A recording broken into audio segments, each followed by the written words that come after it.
Great Monday on Your View. Welcome to the show. I am Murayo Afolabi Brown. As always, I have the latest with me, Dr. Obiajulu in the building. I'm right with you, baby. How you doing? Doing amazing. Excellent morning, ladies. I had a good weekend. You obviously did. You see your dish just popping and blowing and everything. What happened? What happened? I chilled out with the kids. They've finally gone back to school yesterday. Yeah. The house is back to the loneliness. Then we started our sales on Friday. I just forgot to mention on Friday. We started our hair sales at our shop. Is ending this Friday just for 1 week. So people who are interested in purchasing their hairs, you're getting it at discounted rates now. Nice. And I have a lot loading this week. I have some projects I need to sign off on this week. Oh, so it's a work week. Fantastic. Even myself, I'm put out here this week. I'm here. I'm working all week. No outside. No break. No break. This week is full. Yeah. Chica in the building. From Saturday to Monday. Back to back. We brought you in from Saturday. Yeah, You must join us today. It's been so lovely. I'm so Hi. excited to be here Yeah. with you amazing ladies. Ladies that I watch and I just come like, wow. Hi, how was your weekend though? Love you. Weekend was great. It was restful. I did the show on Saturday, like you know. My daughter wrote Jam on Saturday as well. So Hey. yes, yes. Hey, So, someone like this. jam. See, Obiajulu feeling important because she has her Igbo sister. Look at her. You didn't have anybody to be speaking with. Now you're like, oh, taking over. Okay, no problem. We give you. and then Sunday was restful. I just slept in. The weather was very, fantastic. It rained. Nice. There was much expected rain. So, I just stayed in bed, movies. Yeah. I'm looking forward to a great week. Yeah. Fantastic. Talk about how was your weekend? My weekend was good. My PA Islamiat, today is her birthday. She's been amazing. Very good spirits. We vibe, we connect. She's young. You like but her. That's yes, Islamiat. She has good energy. But on Saturday, I was speaking at the Limitless Women Conference. It was super successful. We had a really great time. The energy was right. So many, it's interesting to see smart people, and it also helps women to see other smart women. Because when you see that, you're inspired to believe that this is possible, and you hear stories, you're like, this person, myself, I finished with this, I can do this. So that was the energy I left there with. And then yesterday I came back home. I spent the night on the island. I came back home yesterday and I came back in the rain. I was wearing boo-boo and my shimmy under. My husband was in the car. My husband was like, this rain is so heavy. Let's say, and the guy said, Mark, I want to dance in the rain. I removed my boo-boo, Yes, entered the rain wearing my shimmy, and I was just dancing. I was like dancing. My mom now came and said, as you are dancing, remember to pray. That was how I changed it to prayer inside the rain. It was such a refreshing time. And I was asking my husband, I said, why didn't you just do just feel that moment? Like we used to do this when we were young, but we just get older and we forget about Life that takes child. over. The inner child, nurture your inner child and have fun. I feel very that rain was a refreshing thing for me. Although the next rain, You will enter. Yes, our inner child. Yeah. Yes. I was in Ibadan for a party. If I had one in Delta State, but I couldn't make it. Honorable Stella Oketete. She was, I think she was 40, I believe. She invited me over. Unfortunately, I'm so sorry I couldn't make it, but happy birthday, happy belated birthday. But I attended Irelu Olajumoke's birthday, 50th on Saturday. It was a wonderful party. There was a NEPA issue. They had generator issues. And trust my Yoruba people. Oh, I love us. We in that party. In the heat, we stayed inside. In 2 good hours, we started. This party, we are going to chop. We'll finish it. Generator or no generator, all of us are like this. We're blowing ourselves. Ew. After a while, we carried our chair outside. We didn't leave. We stayed 2 hours. Even governor of Osun came in the dark. The man was dancing. It was Sonny. Sonny Ade was there. Wow. We were all dancing. After dinner brought light, we all entered and the party started. And we were. I said, "These Yoruba people. NEPA would not stop you from rocking the party." No, we stayed till the evening. So I mean, congratulations to Ireludo. It was a wonderful party, and I'm really happy. Joining Mercies, everybody went there and got back home safely. Okay, so. Let's go on a short break now. When we come back, we'll look at the front pages of the paper. Stay with us. We'll be right back.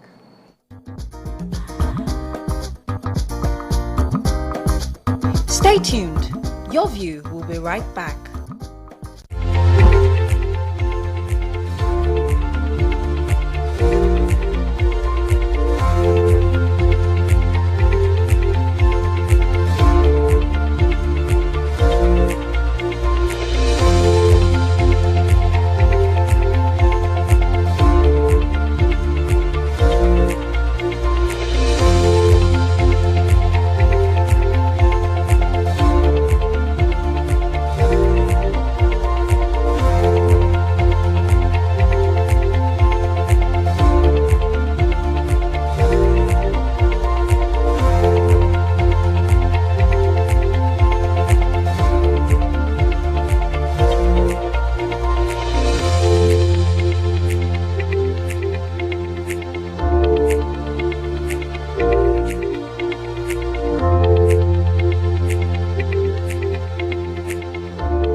Thanks for staying with us. We're going to start with the nation. Aiyedatiwa declared Ondo APC candidate amid protests. Banks in frantic moves to put recapitalization plans on course. Alebioshu appointed acting MD CEO First Bank. Army vows to avenge killings of 2 officers, 4 soldiers in another ambush. Picture story here, federal government set to roll out CNG-powered vehicles. Ekiti teachers to get 138 million naira car and housing loans. Editor's detention, NPO refers matter to media ombudsman. Okay, which story are we starting with? The CNG buses. Yeah. Good news. Whoop, whoop, So whoop, the whoop. presidency has said it's set to launch about 2,700 compressed natural gas-powered buses and tricycles before May 29th, when President Bola Ahmed Tinubu will be turning 1 year in office. He said the federal government was set to deliver 100 conversion workshops and 60 refueling sites spread across 18 states before the end of 2024. And the special advisor to the President on Information and Strategy, Mr. Bayo Onanuga, was the one who revealed this in a statement he signed on Sunday, and he titled it Presidential CNG Initiative Set for Rollout. Now, he says, and I quote, "From the end of May, Nigeria will take some baby steps to join such nations that already have large fleets of CNG vehicles. All is now ready for delivery for the first set of critical assets for deployment and launch of the CNG initiative ahead of the first anniversary of the President's administration, May 29th. And they said, overall, they have 600 buses that are targeted for production in the first phase, which will be accomplished in 2024. In October 2023, they had about 5 months after the removal of petrol subsidy, which the president launched the Presidential CNG initiative, which was to deliver cheaper, safer, and more climate-friendly energy, also to help us, cushion the effects from this fuel. Yeah, of course. I heard that it's cheaper, it's 70% cheaper than fuel price. I was seeing the advert. That would be huge if they're able to roll this out across the nation. Yeah, let me take the story concerning banks. So the banks are really getting nervous because they have an April 30th deadline for their recapitalization plans ahead of the deadlines. If you recall, the CBN had last month released a circular to review, for all the banks, to review the minimum capital requirement for commercial banks and non-interest banks. If you recall, the mega banks, they have about, the commercial banks will be 500 billion naira, commercial banks with national authorization, 200 billion naira, and commercial banks with regional license, 50 billion. So they have to have a minimum capital of these figures by then, and they have a 24-month deadline to get the recapitalization done, but they must submit their plans to CBN by April 30th. So all of them are having strings of meetings and to ensure that they present their implementation work plan with details of how each bank intends to achieve its minimum capital requirements within the next 2-year timeline stipulated by the CBN. All right, let me take the story from Ondo State. I was in Ondo 2 weeks ago. The conference I went to speak at, the governor spoke there, and while I enjoyed his speech and how, it was a very intelligent person, and the gossips I heard from people on the street was, he cannot win. He's not a politician. He's a technocrat. He does not understand the political game. And I'm like, but this person that I'm seeing, why would he not win? Anyway, the election took place. There was violence in some places, which I am not happy about. There wasn't even an election primary within Ifedori local government area, but out of the 18 local governments, 1 did not have election. In one place, the Ilaje local government, won, and in the remaining 16 local governments, the sitting governor, Lucky Aiyedatiwa, was declared winner. And the result shows that people actually, what the gossips behind the scene might not necessarily be what plays out in reality. I'm cheering the Ondo State citizens on into the the proper state election, and ensure that they come out and vote who they desire, and then bring more development into the state. I'm already in love with Akure right now. I want to be going to Akure often. So. All right, Chika, your story. I have a story. This story concerns electricity supply.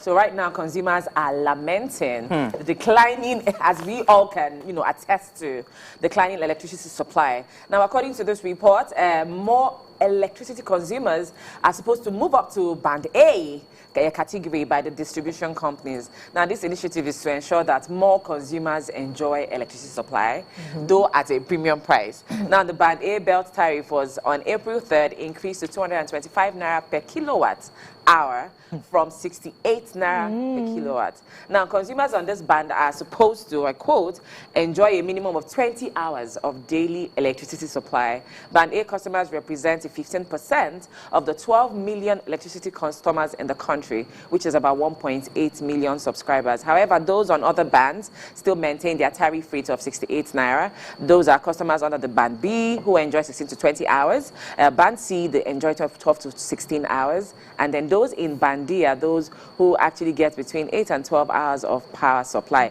Now, the very disturbing thing is that people are bringing up concerns that, are you sure, are we absolutely certain that discos have the capacity to keep adding more people, more consumers on Band A, seeing that even with the current numbers we have on Band A, we do not get the 20 hours past that I was supposed to get, I'm paying a premium for. So there are growing concerns, you know, as to how this will pan out, even though, according to reports, they're adding more feeders to actually help with the distribution, yes. Okay, moving on quickly now to The Punch. Emefiele social programs, banks withhold 530 billion naira CBN funds. Cardoso may order refund.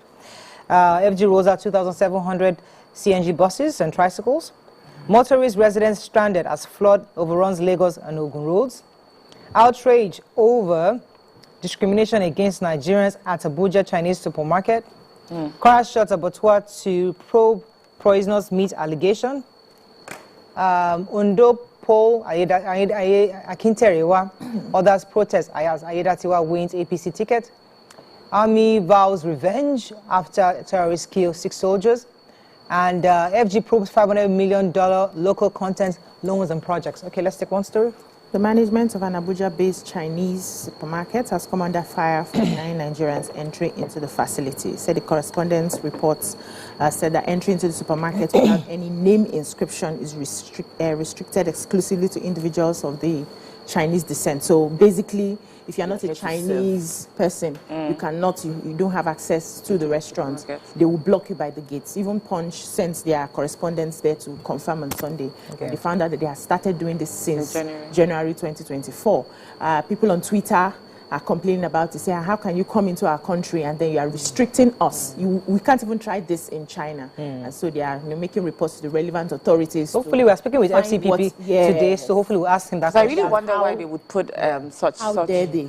He's our guest anyway, so don't worry, we'll talk about it. One more story before we go on a break. Yes, the army troops. So we have the Nigerian army, they vowed that they were going to seek revenge. I felt a bit worried when I read the word revenge. But the director of the Army Public Relations, Major General Nwachukwu Onyema, said that the attack took place, killed 2 officers and 4 soldiers in Niger State, and the bandits had a deal. They were killed between Ruru, Karaga, and Rome's communities, Bassa ward, Shiruru local government area of the state, that's Niger State. And the residents of the area, knowing that it was a very sensitive thing, said that they found this soldiers the next day in the morning with bullets wound all over their body, that the soldiers lost their way while on a mission to combat bandits occupying the forest, and they were then ambushed by Boko Haram people. My heart goes out to the family of all those who lost their life, because if they don't do this, to the detriment of their life, people within Niger State wouldn't feel safe. And whatever we can do to support them, we must. So yes, it might sound strange and very strong to use the word revenge against those that killed soldiers, but yes, we have to take out terrorism and prevent this from happening going forward. All right, let's go on a short break. When we come back, we continue with the show. Stay with us, we'll be right back.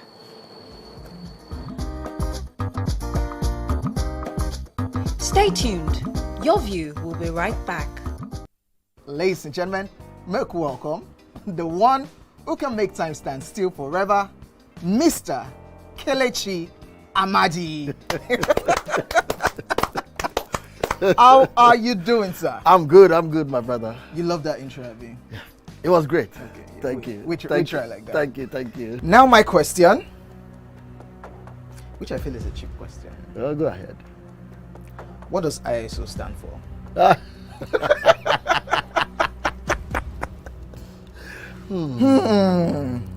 is it. I think I'll drink. No, you're joking. I'm not joking. Kelechi Amadi. No. Shay, you didn't whine me. You're whining me now. I think I'll drink. No problem. Okay. I've always known it as ISO. I never bothered to know what it means. I know what it means, but I never bothered to know what the acronym is. Tell me the brand of camera that I use, so much so that I even became an ambassador. That's very easy.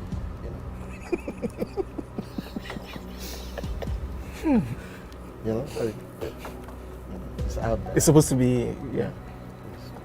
I just said, let me give you this one as a token of my appreciation. Sony. Drink! I'm not done. You did not say final answer. This final answer. You did not ask me if that was my final You don't answer. have any choice again. It's only Nikon. how many cameras do they have? My Nikon. friend to drink. I gave you a very easy something. Nikon now.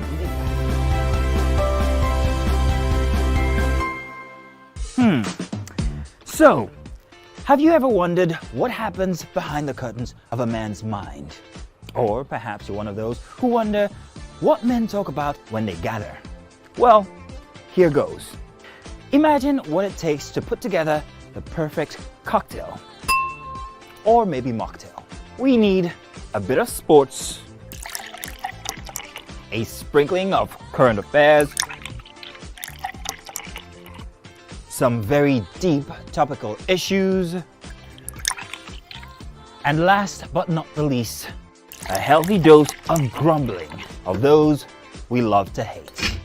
And yes, you guessed it, women.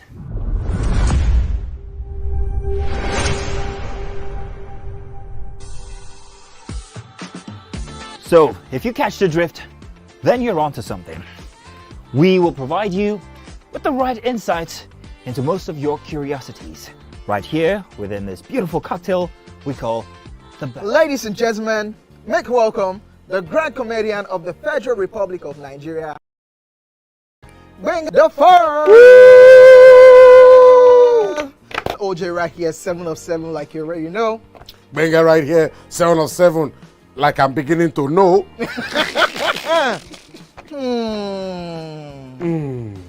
It's now time for the questions. You don't scare me one bit. Bata, I go drink. So, Okay. So now one chance for enter. My first question. Do you remember the names of the winners of that edition of StarQuest? of course I do. Why do you? And I hate myself for this. Because I have this question for you. Final question. Where outside Nigeria and what year?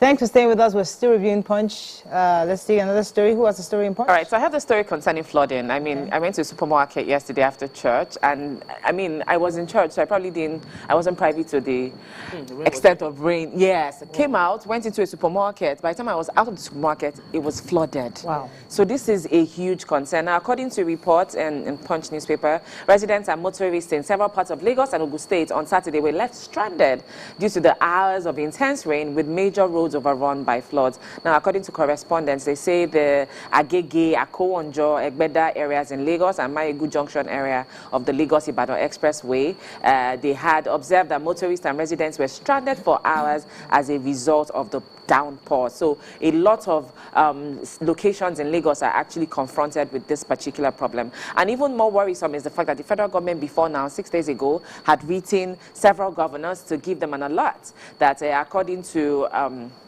reports, impending flooding in 31 states is what is looming. Only 6 states were really, spared, from this list. That's not to say that they might not have issues with flooding, but according to the Minister of Water Resources and Sanitation, Professor Joseph Utsev, he said this while he was briefing journalists on the 2024 annual flood outlook for the country.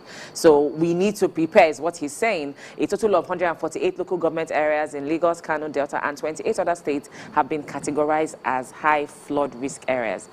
In this light, I really have to commend the Lagos state government, because right now they're working on the Abramade Soya all the way to the Eleko roads, and the huge gully of drainages that they are actually putting in place is so beautiful. It gives me peace of mind knowing that I do not think that in that access we would have issues with flooding on major ways. But we know that we also have a personal sense of commitment towards ensuring that we it's a plugging our canals, both people building on canals. The rains we've people had and the so far government have been really, really heavy. There's a large, like when I felt the round, All right, let me take this story from Kwara State. So the government of Kwara State on Sunday ordered a temporary shutdown of the abattoir at the Mandates Market in Ilorin, following the alleged sale of poisonous cow meat in the market. The government, in a statement by the Ministry of Environment, ordered the immediate general cleaning and fumigation of the abattoir so as to cleanse the suspected meat poisoning. Really, really said, actually people really bought this poisonous meat.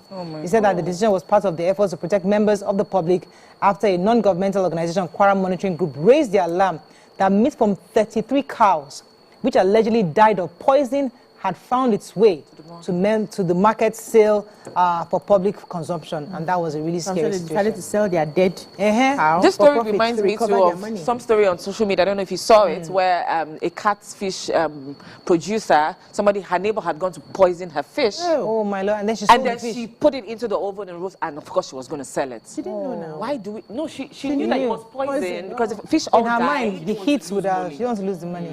Daily Sun, very quickly, ex-governor Bello, EFCC, waits on court. Hands off Kanu's case, IPOB tells Justice Nyako. New Nigeria possible with the right leaders in government, Obi tells diaspora Nigerians. Nigeria set to receive $2.25 billion World Bank loan, says Wali Edun. 180 bodies found in mass grave at hospital in Gaza. We generated over 22 billion naira in a day, says on customs. NDLA arrests 3 wanted kingpins, seizes 51.90 kg heroin. NPO, BON, civil society faults use of force by military on civil cases. And Reps Deputy Speaker, Igbo youth celebrates Kalu at 64. Okay, which story are we starting with? Okay. In Daily Sun. NP, the Nigerian Press Organization, that's the NPO, and the Broadcast Organization of Nigeria, that's BON, and all the civil society groups have yesterday faulted the use of excessive force. According to them, civil cases should be handled by the Nigerian police force. But we've seen in recent times that people would involve military officers, so they called it militarization of civil issues. The statement was signed by many, a lot of all the NGOs, many press organizations, NUJ, NPAN, everybody that is involved in the broadcast industry signed it.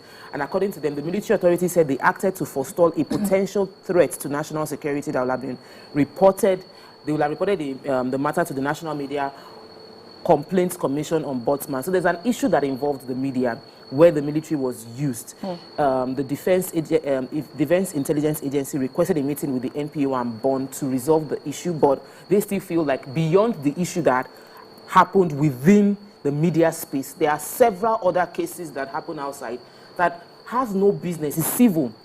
Police should be the one to handle it, and the military end up using excessive force, hurting people in the process of a civil matter that could easily be resolved. So I'm joining voices with the NPO and the BON to say that let Nigerians stop dragging military into civilian cases and let the military also confine themselves to dealing with what they are meant to deal with. Okay, another story. So the federal government is set to receive around 2.2 billion single-digit interest loan from the World Bank and another budget support facility from African Development Bank. The Minister of Finance and Coordinating Minister of Economy, Wale Edun, was the one who disclosed this at a briefing at the end of Nigeria's activities at the World Bank International Monetary Fund spring meeting, which happened in Washington, D.C. And he said the sources of international funding for Nigeria so far has been the diaspora remittances, foreign portfolio investments, and facilities from the World Bank and other international development partners. He says we have qualified for the processing just this week to the board of directors of the World Bank of a total pack of 2.25 billion of what you can call the closest you can get to a free lunch, virtually a grant. It's for about 10 to 20 years moratorium and about 1% interest rate. Wow. You know, this is what we've been saying, that you don't give us loans and then put a lot of interest rates. While we're still struggling to pay back the loans, we're struggling to pay back the interest. It seems like we're not getting anywhere. But for us to get a loan that's almost free, you know, we just need to pay back the original amount we've got. I think and you get those kind of grants when the country, people see that, okay, they're making certain decisions. Yeah. People The say, policies okay, policies are favorable. Yeah, so definitely they'd like to give you money. So the spokesperson for IPOB, Mr. Ima Powerful, in a statement yesterday, accused Justice Binta Nyako, that's the Abuja High Court judge, to redeem herself, image and hands of their leader's case. According to him, he's saying he's accusing her that she's made herself an interest in Mazi Nnamdi Kanu's case. Instead of being a non-partisan and unbiased judge, a judge that has no control over her court should not handle a high-profile case like Mazi Nnamdi Kanu. Justice Binta, according to him, should redeem herself and recuse herself or step down from Mazi Nnamdi Kanu's case because she's already compromised and controlled by those who sent her because of her political. And these are just accusations, but this is based on Ima Powerful's allegations. Moving on quickly now to Vanguard. Top manufacturers list woes, incur 266 billion naira losses in a year. Intrigues as new Ganduje Ward ESCO emerges, suspends national chairman. Nigeria set to receive fresh $2.2 billion World Bank loan, says Edun. PDP, why Wike was allowed into National Caucus meeting. Ondo Guba, protests as 4 APC aspirants call for primary cancellation. And DIA versus Olatunji, NPAN, NGA, NPA, Obo and others refer dispute to Ombudsman. I think we're taking most of the stories in this paper. Let's move on quickly to, unless there's a story I've not taken. I have a story concerning organ trafficking, organ harvesting rather. So in Abuja, there's an ongoing case involving the Alliance Hospital and Services Chief Executive Officer, Dr. Christopher Otabo, and 3 others who allegedly were involved in organ harvesting. Now, the House of Rep Committee on Public Petitions has ordered the defendants to go back to court and defend themselves. This was contained in a statement by the National Agency for the Prohibition of Trafficking in Persons, NAPTIP, according to the communications officer yesterday. Now, this statement said it will be recalled that NAPTIP had arraigned the 51-year-old Dr. Christopher Otabo and 3 others before High Courts in the FCT for alleged organ kidney harvest on March 18, 2024. Now, those who were mentioned with him are Emmanuel Olorunlaye, Chikodeli Ugochukwu, and Dr. Aremu Abayomi. So now they've been ordered, even though they're currently on court bail, the defendants have been ordered to report to NAPTIP headquarters and surrender their travel documents. All right, our final paper this morning, Nigerian Tribune. Let's find a story we've not taken. I think the NDLEA, who has that arrest 3 wanted drug kingpins, intercepts Oman-bound drug consignment. Let's just take that story. Yeah, so first of all, the NDLEA went ahead to warn travelers who are busy taking luggages for other people because they found this 2 PhD students. One had helped the friend to, take his luggage, only for them to find that he was conveying some codeine, packed inside. And so they said, you must be very careful. Then they have been tracing these 3 kingpins, which they had finally, arrested. They said they specialize in illicit drug trafficking across Nigeria, South Africa, Mozambique, Europe, America. And, they have seized them single largest consignment of heroin at the Murtala Mohammed International Airport A total of 51.90 kilograms of heroin recovered from members of the drug cartel in an operation. They started this operation from February 10 at Sako Import Shed of the airport's cargo terminal. And they said the consignment was concealed in 15 cartons of 2,300 watt metal cutting machines with no less than 45 blocks of illicit substance weighing 49.70 kilograms from the equipment. They also went ahead to give a list of other people that they have arrested. Okay, that's all we can take on Front Page Review. When we come back, move on to our next segment. Stay with us. We'll be right back.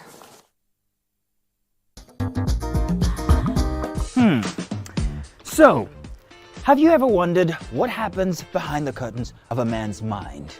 Or perhaps you're one of those who wonder what men talk about when they gather. Well, here goes. Imagine what it takes to put together the perfect cocktail. Or maybe mocktail.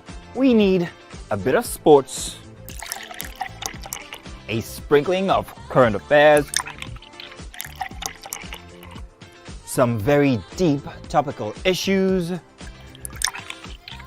and last but not the least, a healthy dose of grumbling of those we love to hate.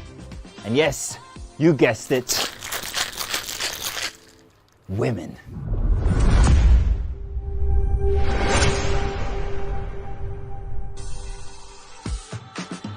So, if you catch the drift, then you're onto something. We will provide you with the right insights into most of your curiosities, right here within this beautiful cocktail we call the Black Table.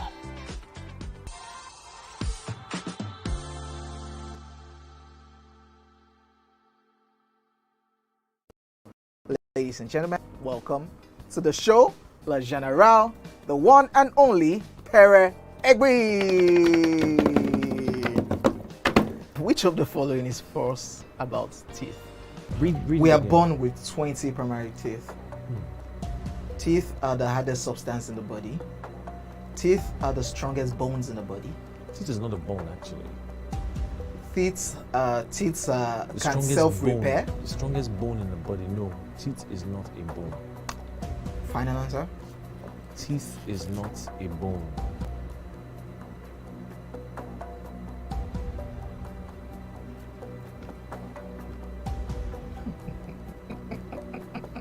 You know what came to my head now? That sound. Crickets. So, editor, you can put that cricket sound there. You can still put it down too.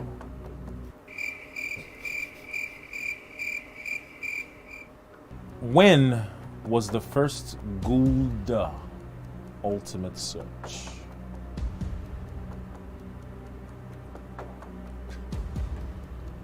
Editor? Don't put any cricket sound. I'm talking. Okay, Pere. How many times has Ghana qualified for the World Cup? 5 times. Hey, you can't do that now. That's what it is. Wait. Calm down. Why are you like this? This is your team. Small play now. They will not Somebody cannot play with you again. They will not be impressed though. The team that you're supporting. And Ghana will be alright. Yeah, that's last. Charlie? Cheers, Charlie.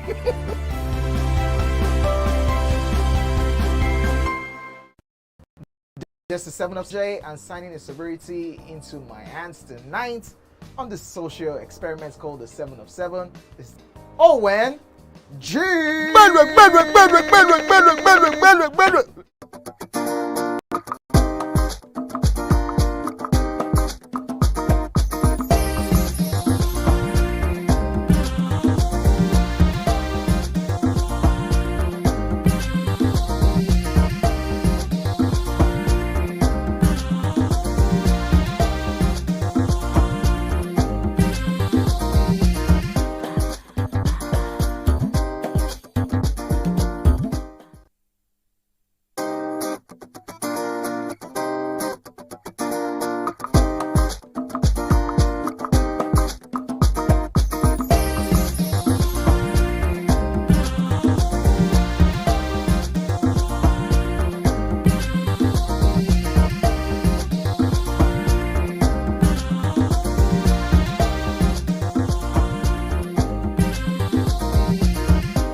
Thanks for staying with us. Somebody said life is like a bus. You never know who you're going to sit down next to.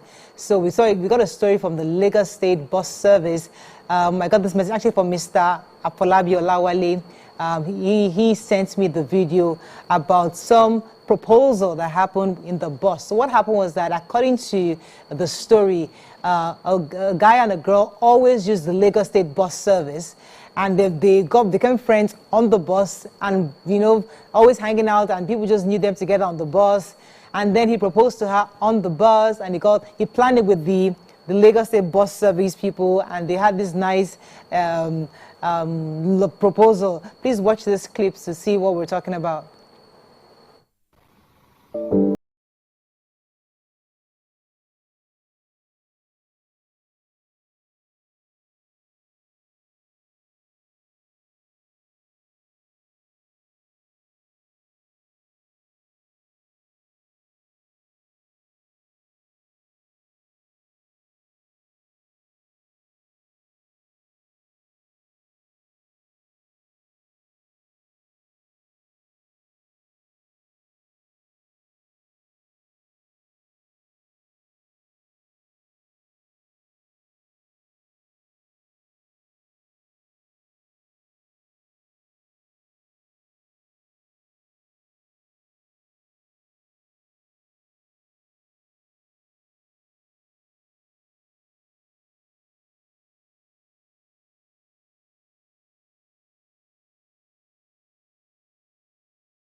You know, when I was watching the video, I was saying, I have to ask you guys, does real love still exist? You know, we always have this thing like, people love for different reasons. Young people fall in love for either material things, or because I want to just settle down, or there's pressure from home. There are different reasons, but this is just so pure, and I'm thinking, does this really exist, Chika? It looks pure. I mean, the moment is beautiful.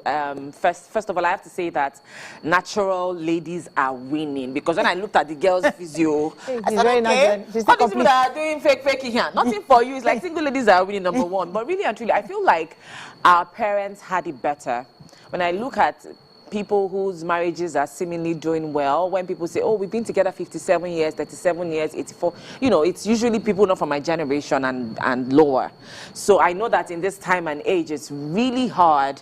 This generation, this age makes it hard to really come true and come clean as you are, and come into a union where the intent is really to preserve the union of marriage. But the moment is beautiful. Chika, baby, I disagree with you. I disagree. I put it to you. It's not true. Hey. In fact, I felt like tearing up when I saw these people. So and not everybody would have that story, but there are a few people that have the story.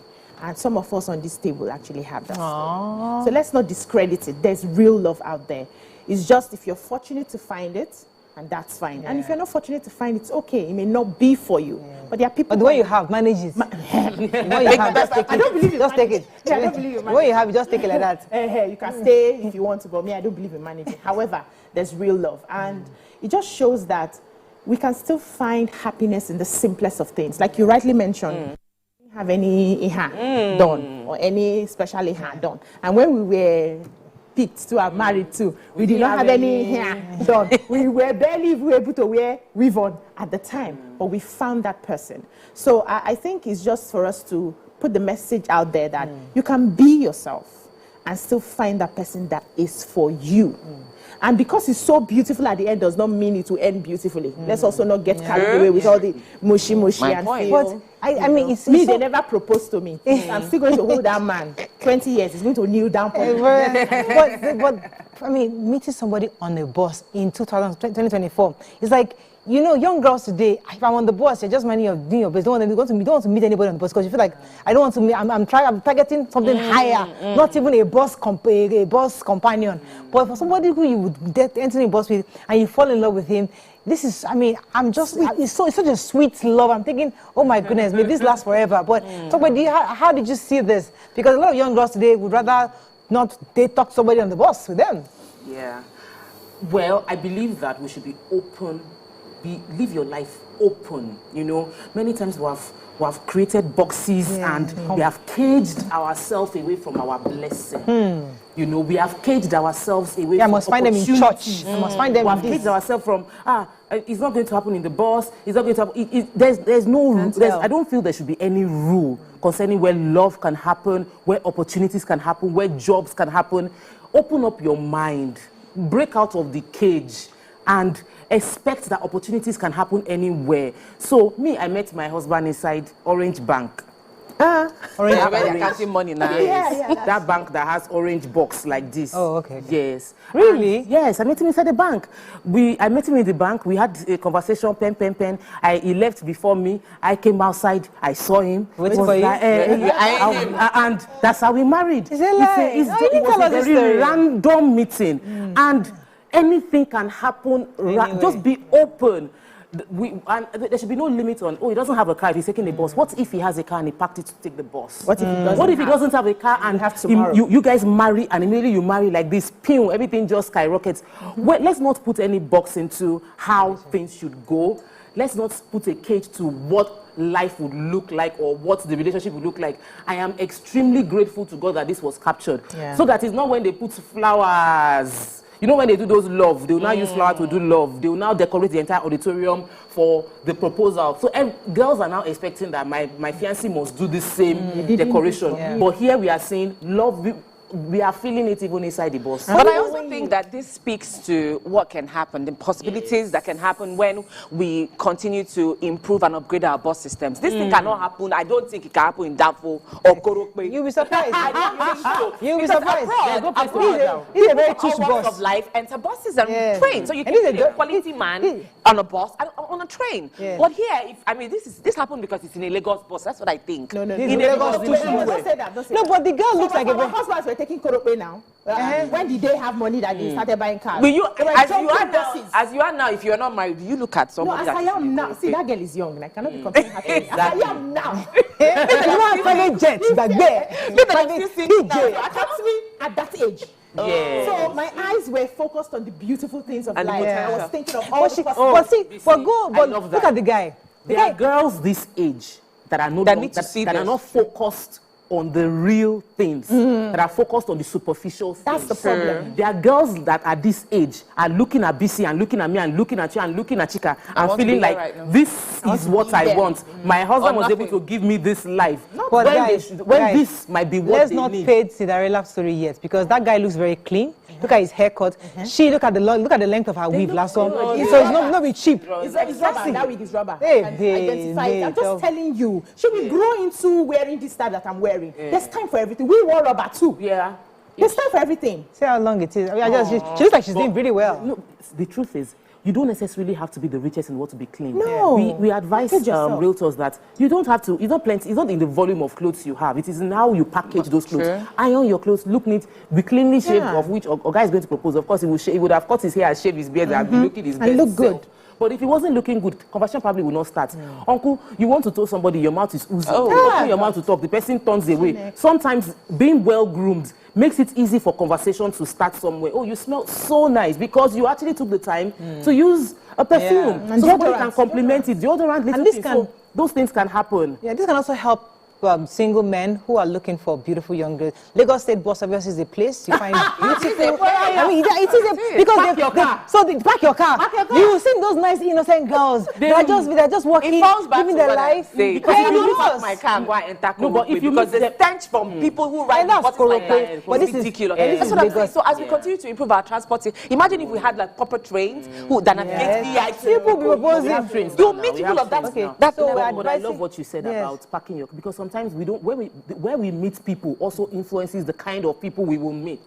So if you are always around high flyers or superficial people, maybe based on work or based on where you hang out, you are meeting them and you're complaining, all girls are superficial, all girls are, they like money too much. It is where you are going to park your bus, enter BRT, park your car, enter BRT. You might just meet that girl that is still, because there are many girls that are very grounded, but you are just not where they are. So you might need to come down and meet them, because if that's what you're looking for, you find them where they will be. You sit down, they're probably going to church for midweek service, they're going to, you just see them. They look. This one look a pretty girl like this. Now they say people when they go church, they go club. So obviously, Lagos State Bus Service is a destination for love. You can try it. You never know. You find some good innocent girls. Destination for love. You know. Train station, La Mata. You're looking for second husband, second wife. You can try it also. La Mata, go there. You see. I think it was just fun for us to just check the video and lighter Monday story. But let's go on a short break. When we come back, go on to other topics. Stay with us. We'll be right back.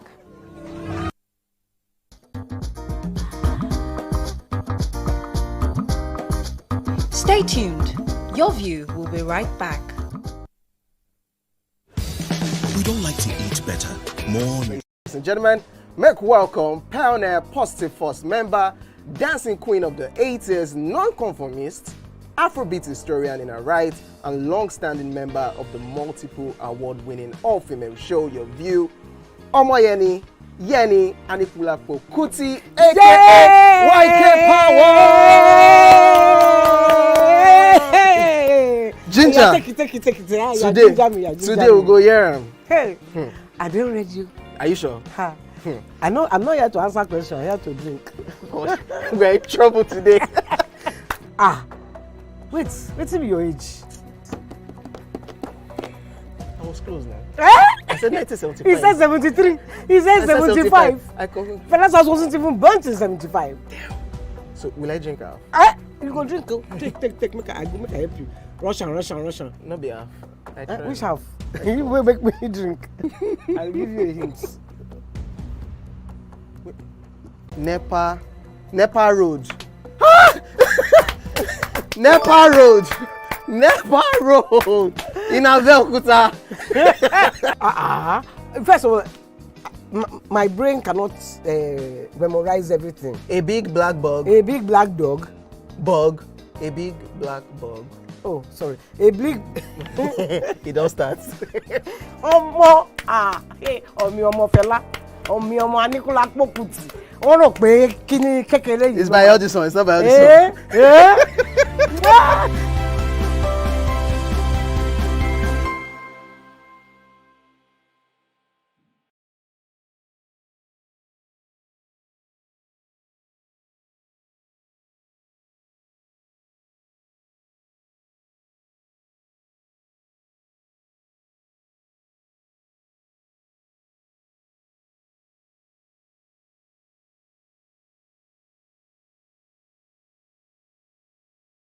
Ladies and gentlemen, make welcome the one who can make time stand still forever, Mr. Kelechi Amadi. How are you doing, sir? I'm good, my brother. You love that intro, Abi? Yeah. It was great. Okay. Thank you. We try like that. Thank you. Now my question, which I feel is a cheap question. Oh, go ahead. What does ISO stand for?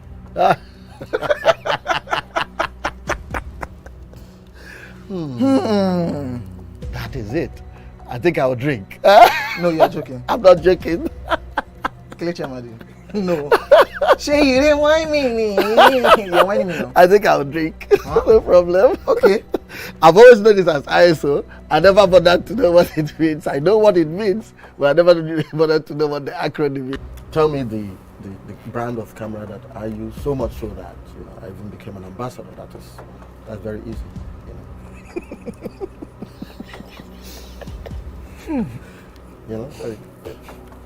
It's out there. It's supposed to be. Yeah. I just said, look, I give you this one as a token of my appreciation.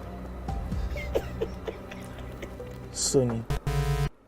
Drink! Wait, I'm not done.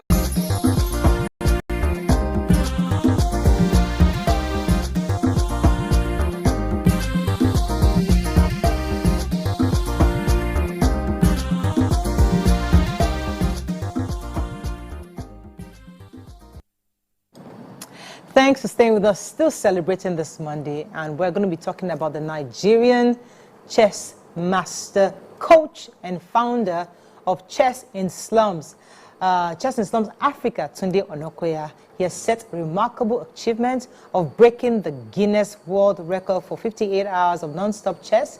We celebrate his dedication, his focus, and passion for the game. According to him, the idea was to do this to raise money for those who couldn't afford a better life. And we had to say congratulations to Tunde Onakoya.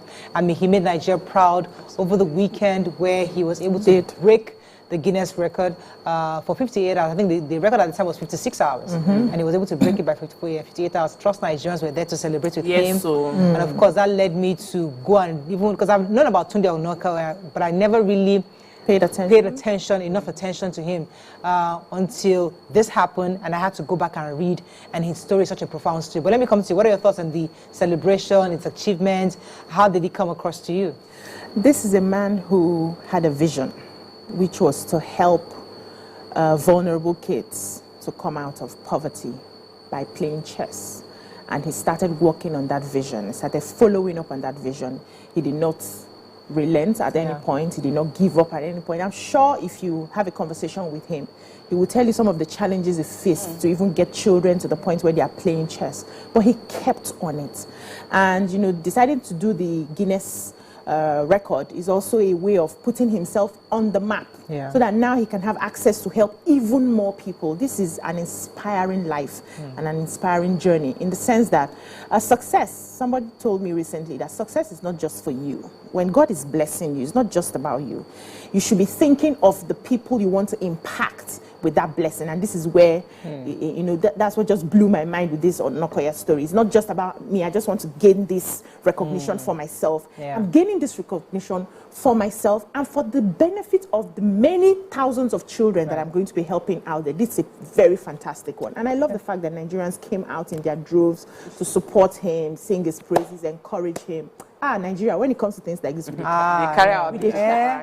I especially love two things for me. His humble beginnings. I'm a lover of grass to grace stories. It just shows me the resilience of the human spirit, the Nigerian can-do spirit. I also, my entire life is a story or a testament of grass to grace. And not that I'm saying that I'm at the epic or the epoch of my... on the journey. Yes, exactly. So that is very inspiring for me. This is somebody who started out learning chess at a barber shop in Ikorodu. You know, that's just so sweet to me. And the fact that his mom at some point couldn't pay his school fees, and so he had to stay home for a bit, you know, after finishing primary school. And most importantly, the fact that an overlooked sport is now bringing or garnering global attention, especially within our spheres right here. That is so intriguing to me. It just says to me that sometimes everybody is laser focused on just one thing and one thing only. If you want to make money, you have to be involved in tech,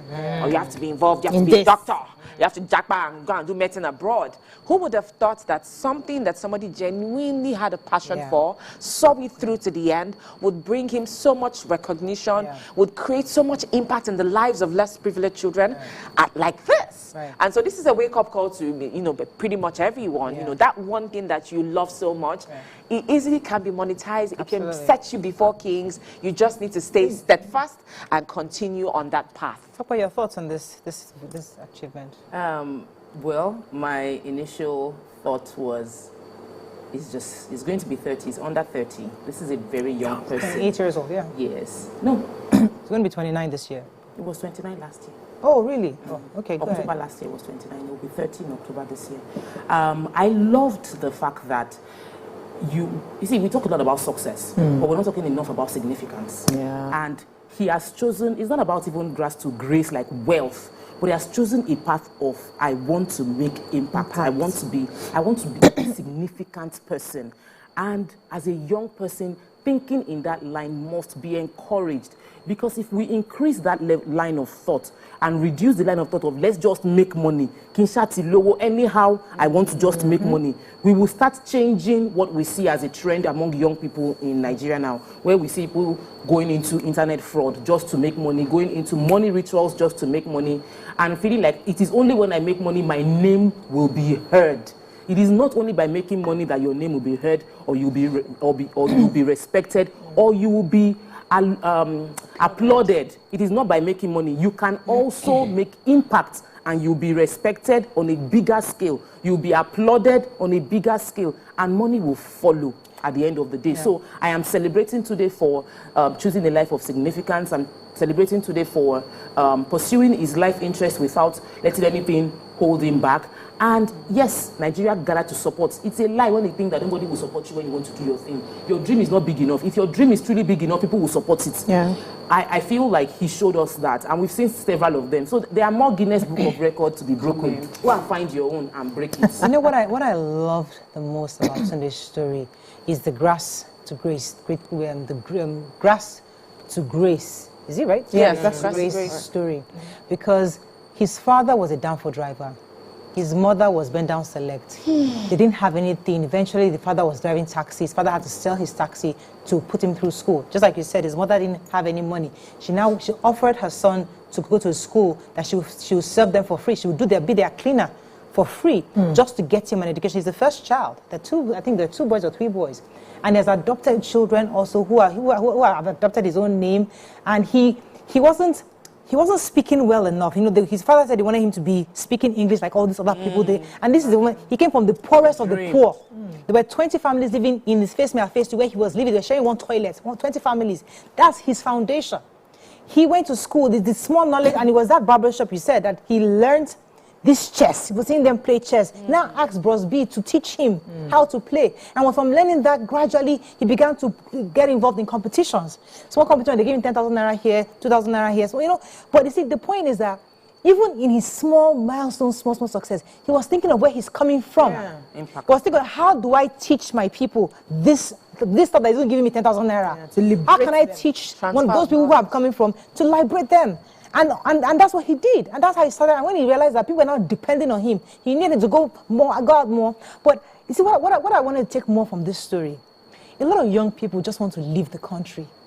And the things that you cannot be, what they call that, you can't be a lizard in Nigeria and become an alligator. It is what is the impact you do here, is the resilience you build from wherever it is you are here. That saves you wherever you are, even in Nigeria or outside. So it's that thing in him that caused him that, you know what, I'm going to be great. Regardless, he entered play for the first time in 2022 in his entire life. This is a man that he had been on record for several years before then. So that's like so it is that dream of we have to amplify the story, because this is somebody who was last 5-6 years ago, he was just trying to struggle. He was struggling.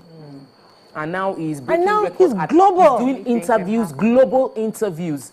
The journey is sweet to applaud now. But I love the fact that Mariah took the time to break down how bad it was. Yes. Because when you don't know how bad it was, you feel like you won't appreciate the worst person. You are the one facing the greatest battle in the world. It's a lie. You still have much more than the people, and you don't write yourself. So the reason why I'm so passionate about it, because every young person I meet is on their way out. Because they feel it's until they leave that there's success. But the truth is that in the little thing you are doing here, you are consistent about it, and your impact. What's that word you use? Significance. Making it very significant. Somebody, you will be noticed. Because a lot of people are doing things that are significant anymore. People are doing a lot of flashy things. But if you focus on your own thing and do it, you will pop. So one thing is, everybody cannot be great at this level. Exactly. And that's okay. True. Some people have their path cut out for them, that they have to go through a certain childhood to be able to get to where they're going to. For other people, they may have to sit back and find that thing. So the advice to the young people is, find that thing. Even while Jesus was trying to do all the miracles and the prophets in the Bible, there's always one question that he kept asking. What is that in your hand? Everybody here has a gift. What is your gift? Find it. Sit down with yourself and find that gift. And sometimes the gift may seem silly. Imagine him coming to barber shop to be playing chess every day, and they are not chasing you to go and watch play. You see, it's chess you want to play. Your mates are doing mathematics. Your mates are doing this. Your mates are doing that. But find that thing that you're passionate about, stick to it, and it will come. Unfortunately, we are raising children who do not have passion, because life is now so easy for them. They have everything at their beck and call, and they can't even sit down and think. You know, sometimes I used to ask myself, if I grew up with so much toys, I wouldn't have been able to hone the sort of skills that I have today. Because then I'm playing with this. Once I do like this, they are giving this to me. My helps are giving this to me. And I won't be able to look within and decide, okay, let me create kites to fly. Let me create butterfly to do this. Let me create that. So we too are spoiling this generation. They have everything at their beck and call. They are always on this gadget. There was something Top said last Friday, saying if you are always on this gadget, you may not be able to create this sort of gadget for other people to be on. There's a person where they dance, no, they watch.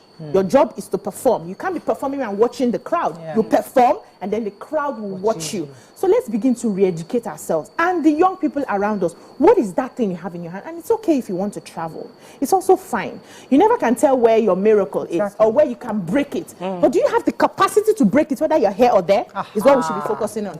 And I think final thoughts on the matter as well. I think it's very important that we all appreciate the fact that nothing is guaranteed, in spite of how high we dream, and we keep tugging at it. We would need to, everyone would individually for themselves have to frame what greatness is for them. For someone like me, greatness is not becoming the richest person in the world. Greatness is not having a white picket fence. What greatness is for me is that I am able to live a peaceful life. I'm able to impact those around me such that I leave a lasting legacy, and when my name is spoken, it's warm thoughts that come to mind. That for me is what greatness is. Being able to take care of things that I need to take care of, being able to have that freedom to actually go when I want to go, and just being comfortable, but also seeing the people around me thrive as I thrive. So this is not to say, just like you said, that because he has won, now everybody should not buy that chest. And it doesn't. Find your own. But another thing that inspired me about Tunde's story was he had a health condition. I didn't even realize that. I found out this morning that he had they had a hip surgery. So when he was born, a nurse gave him a wrong injection. That caused some kind of, I don't know the medical term right now. Now he has serious pain every single day. And they told him that he might not have a long time to live. So he's trying to impact the best. But thankfully, he was able to do some surgery, I think last year or so, that bought him 20 years, at least, because he was living every day in pain. So he felt that, God, am I the only person in poverty and then this daily pain? And the pain was unbearable. But and as a poor person, he had to just endure the pain. But now that he's able to do a surgery, he was able to, they bought him about 20 that can work for 20 years. Hopefully, not 20 years. Have to technology might have been improved for him to be better. But this hip surgery he did. So this is the man that I was really moved. It's not just grass. It's pain. You turn your pain to purpose. Family now disappeared. Brother went this way, daddy went that way, mother went because if you are in poverty, everybody fend for yourself. So he was just by himself fending for himself. And this is now he's in New York, Times Square. And everybody, all the news years. They say the gift of a man makes room for him. But many of us don't. Many people, like BC said, we don't know the gift in our hands. And the gift in your hands, you can discover it in different places. Today discovered his own gift in the barber's shop. You might discover your own by volunteering somewhere. Just be open to all the options available to discover your gift. Because when you discover it, that's when God will make room for you in Times Square or in whatever square that God has desired for you to be. We had Pelumi meet the governor, get a handshake. We had Hilda, Bassi. We've had several people, and we're giving an example because this person broke record. So there are other places where people are making significant impact. God bless you. There's no better place to make impacts than in a country as bad as the challenges Nigeria is facing. So God has put you here for a purpose, because the problems here, you have the unique ability to the challenges. If you find your gift, you will shine here. There's so much darkness. The only person I want to see right now are his parents. I would love to interview his father and his mother. These are the two people I would love your view to interview, because I want to know what they are thinking, what's going through their mind, the sacrifices they've made. This is a woman that was willing to clean for free a school. I'll wash your toilet. Just make sure my child is educated. Father in heaven. Sacrifice. I need to see that woman. Sacrifice. That is all we can take on this segment. Congratulations again to Tunde Onakoya, the entire chess family in Nigeria. Congratulations to you. And we thank I heard that he was able to raise over 130 million. 130 million naira so far. And hopefully we can do what we can do to even support him further. All right, let's go on a break now. We'll come back more to our next segment. Stay with us. We'll be right back. Ladies and gentlemen, make welcome the one who can make time stand still forever, Mr. Kelechi Amadi. How are you doing, sir? I'm good, my brother. You love that intro, Abi? Yeah. It was great. Okay, Thank you. We try like that. Thank you. Now my question, which I feel is a cheap question. Oh, go ahead. What does ISO stand for?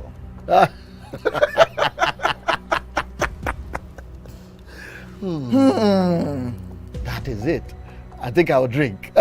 No, you're joking. I'm not joking. Kelechi Amadi. No. Shay, you didn't whine me. You're whining me now. I think I'll drink. Huh? No problem. Okay. I've always known this as ISO. I never bothered to know what it means. I know what it means, but I never bothered to know what the acronym is. Tell me the brand of camera that I use, so much so that I even became an ambassador. That's very easy.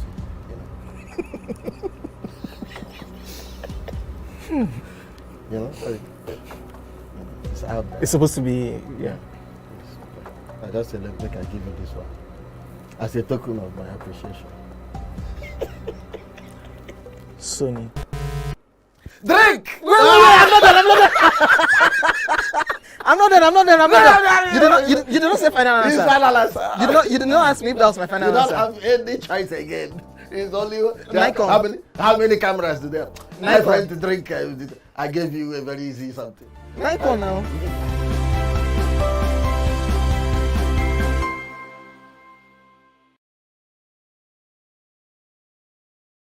This is 7 of 7. My name is OJ, and signing a sobriety into my hands tonight on this social experiment called the 7 of 7 is Owen G. What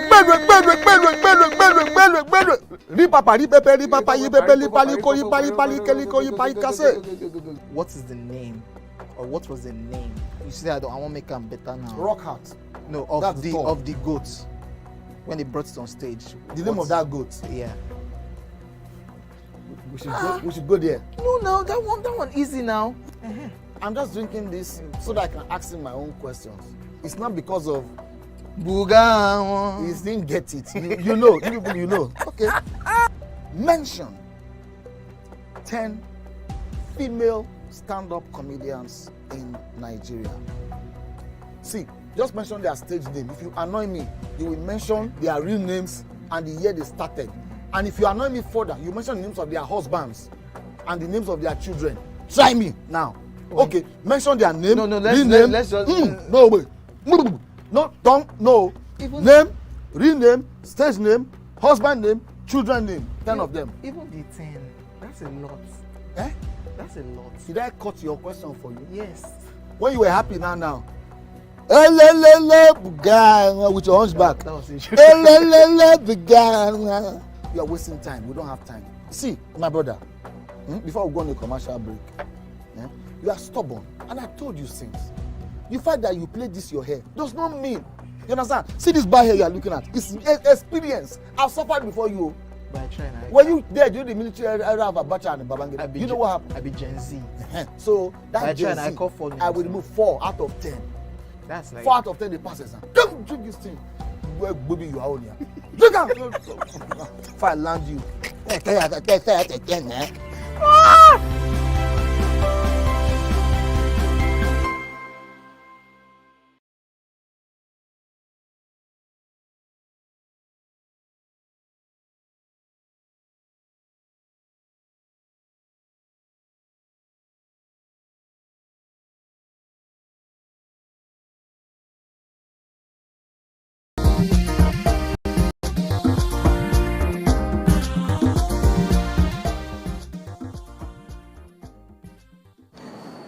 Thanks for staying with us. So there was a video that caught our attention about a man who was accusing a store in Abuja, as a Chinese store actually in Abuja, for restricting Nigerians' access to the store. Watch this clip and you see what we're talking about. Wonders shall never end. There's this supermarket I saw online. It's a Chinese supermarket. They have like Chinese stuff inside, food, ramen and other things. So I wanted to go there and check it out. And on going there, they told me at the gate, the security people told me the supermarket is strictly for Chinese people. If you are a Nigerian, you cannot go inside. You cannot buy anything. This supermarket is there in Abuja, in Nigeria, and a Nigerian cannot enter. This is a joke. So that means the Chinese guy has more rights than you here in Nigeria, because he can enter anywhere he wants, everywhere. There's no place that he cannot enter. But you, there's a market you cannot enter. It shocked me. I recorded a video, but because it was by the road, there was so much noise, so I had to do this other video. Let me show you the place. You see, that's the gate, and that's the supermarket. Wahala. So I'm going back to our local supermarket because they say I cannot enter. Here in Abuja, me a Nigerian, I cannot enter a place. Go and try this in China and see. Open a place and say citizens not going to enter. So this is based on this man's account. Although when I read a few comments under him, somebody said that they've been to that same store and they've had given them access. Although I know from your own report, you said that this started January 2024. So it might be a new policy they have. But what are your thoughts on this? Because could there be reasons, or would you agree? Would you disagree? What are your thoughts? Who wants to go first? It's very obvious that it comes across, it rubs you wrong. That's what I'll say. It rubs you wrong that you're a citizen of a country and you cannot approach a business. But the truth is, there are gated areas everywhere that you need permission to enter. That's life. There are places, even in Nigeria, that as a Nigerian citizen you cannot enter. You can't enter at Paso Rock. There are some people's buildings that you cannot enter. They have everybody has parameters for admission into my space. So this business has said that the parameter for entry into my space is this, so and so. Like I said, it rubs wrong. But is it wrong? As according to law, we will find out according to law. You cannot come to my house and say, oh, my house, I cannot enter. This person said, this is my supermarket. My supermarket is only for these people. There are restaurants in Nigeria, they'll say, if you don't wear suits, you cannot enter. You cannot enter this place with slippers. You cannot enter. People have parameters for what brings you in. There are some banks, if you don't have this amount of money to deposit, you cannot enter. So there are stage people in life, and it's allowed that these people can, you can buy this building and say this is what is allowed in this place. There are private clubs. Okay. And they say only registered member of this club can access this place. There's a beach front, and they'll say only those that are registered. So there are different layers to this thing. But as a Nigerian approaching a supermarket and feeling like I want to enter, somebody says because you're not a Chinese cannot enter, it will rub wrong. Okay. So we'll wait for that. Well, it rubs wrong, and it is wrong. My nationality in my country should not disenfranchise me from getting access to a place. If you had said, okay, if you are not putting on suit as a Nigerian, you cannot enter, we need you. There are clubs that I belong to where you have to dress corporate to enter. You can't wear slippers and all of that. But they are not stopping me from entering because I'm a Nigerian. Because I'm a Nigerian. I'm in Nigeria. This is my home country. You can put your parameters for other things. Okay, you have to look neat. You have to, come looking packaged and all of that to be able to access this because of the type of environment that we want to, create and be consistent with. You cannot be allowed, we cannot allow you to come in anyhow you want. That's a different thing than telling me I cannot enter a place in my home country because I am from that country that has given you the opportunity to set up that business. It rubs wrong, and it is wrong. This is where the government needs to step in. We cannot go and open a place in a place like China and tell the Chinese residents that they can, or citizens, that they cannot enter in a place in their country because they are from China. What? Doesn't even make sense. It doesn't make sense. So I don't know what has happened in the time past for them to have made that decision, but that's a very rash decision to make in the country. And they have made that decision because they feel like the government may not be able to do anything about it. We have to prove them wrong.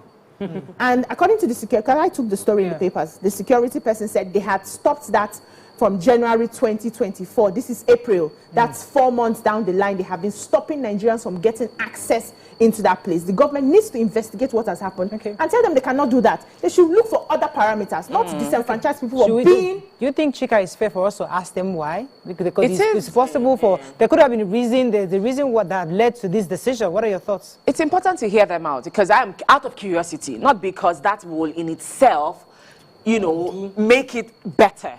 it's a bad situation that should never happen, my thoughts. And I think this speaks to a larger or broader truth. It's a tiny speck in the grand scheme of things as to how our country, because of stories like this, can be perceived as a country where anything flies, where legislation isn't strong enough to say, look, we're not a dump country where people can come and do as they choose. So I honestly feel that certain legislation should be put in place when we're accepting businesses, you know, from outside of our own spheres. Certain legislation needs to be set, you know, in stone.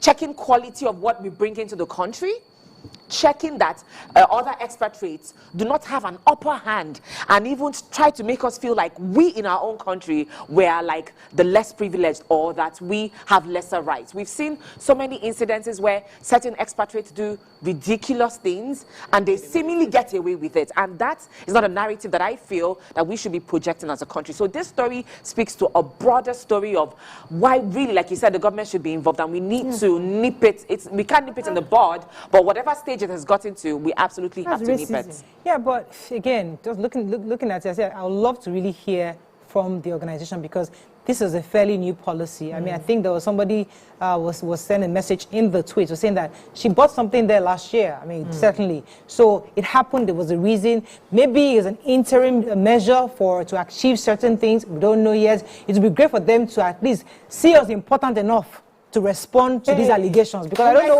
why they have not responded. But I mean, it's been at least 48 hours this news broke. You expect that they will take it enough seriously to respond. I am sure you will hear some stories. It's sad.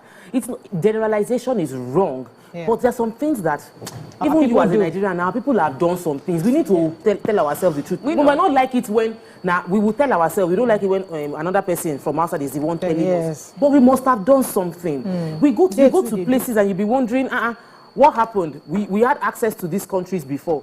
Do you know ordinary Seychelles? Ordinary Seychelles. Nigerians are not accepted in Seychelles. This is not one Babara country where people used to go and do wedding and just do vacation. Why? Nigerians went and do something. They have done something. Now I understand BC's perspective that that's their own country, that's their own country. Territory. But when you've already bought you reject me. I bought the land.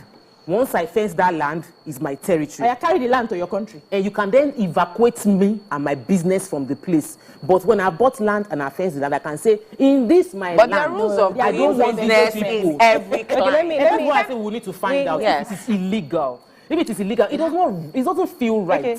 It's for this reason that we're bringing in the acting executive chairman of FCCPC, but he will be also trying to see if he can help us out. The federal government has initiated sporadic enforcement raids at multiple supermarkets and markets within the Federal Capital Territory to ensure adherence to price display and quantity regulations, aiming, my prompter person is sleeping, aiming to, let's see where I am right now. So to reduce the cost of food commodities nationwide. So we're going to be having us right now the acting executive vice chairman and chief executive officer of the Federal Competition and Consumer Protection Commission, FCCPC, Dr. Adamu Abdullahi, to help us out on some of these questions. But first, I'm told we have a phone call. Good morning. Thanks for calling. You're live. We lost that call. All right, let me bring in our guest. Good morning, sir. Are you there? Hello, sir. Are you there? Dr. Adamu? Okay, I'm so... Okay, you want to say something? I wanted to say that... Okay, he's here already. Hello, sir. Can you hear me? Okay, we're still having connection issues. Go ahead. Yeah, so I wanted to say that Nigerians are not the only ones that misbehave in other countries. It doesn't mean that you come to their own country and disenfranchise them because they misbehave. That's their country. So you can put your rules and determine who comes in and who doesn't, but you don't disenfranchise based on nationality. That's one. The first time I was defrauded in Dubai, there were Iranians and Chinese people that defrauded me. In Dubai, first experience I went there, they defrauded me of my money.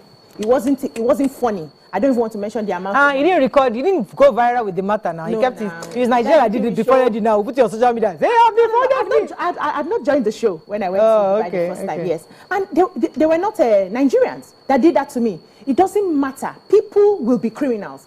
from different nationalities, and those criminals should be fished out and handled as criminals. Whether you have bought the land in the country, there are rules of engagement in every country. And if this is not illegal in our constitution, then I will ask our lawmakers, what are they thinking of? What are they doing? How are they protecting the Nigerians? We've had issues across multinationals where they come into this country and they maltreat Nigerian workers, and nobody's doing anything about it.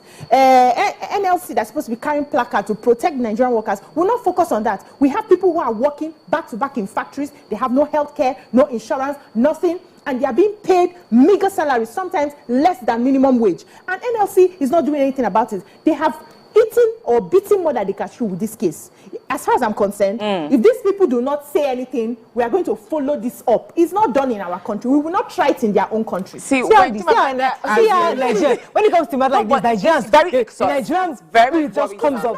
When Chimamanda Adichie talks about the danger of a single story, it's things like this. So I know, even from reading the story, I could tell that something had happened, right? In all fairness.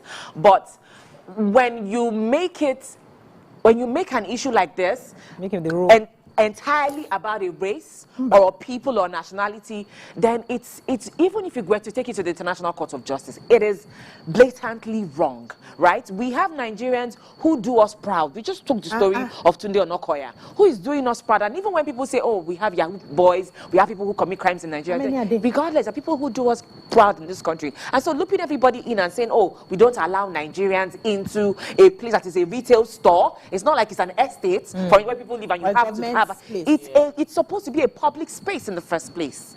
It's okay, really so I have a story here from, says that, a message here. It says, a great topic, the Chinese shop discrimination story should open our focus on restaurants that admit Nigerians, but treat Nigerians like second-class customers. It is racism, pure and simple. I've observed this in Indian and Arab restaurants in Lagos. I won't say who said it because I don't think he wants his name out there. But yeah. But we've had a restaurant, Morayo.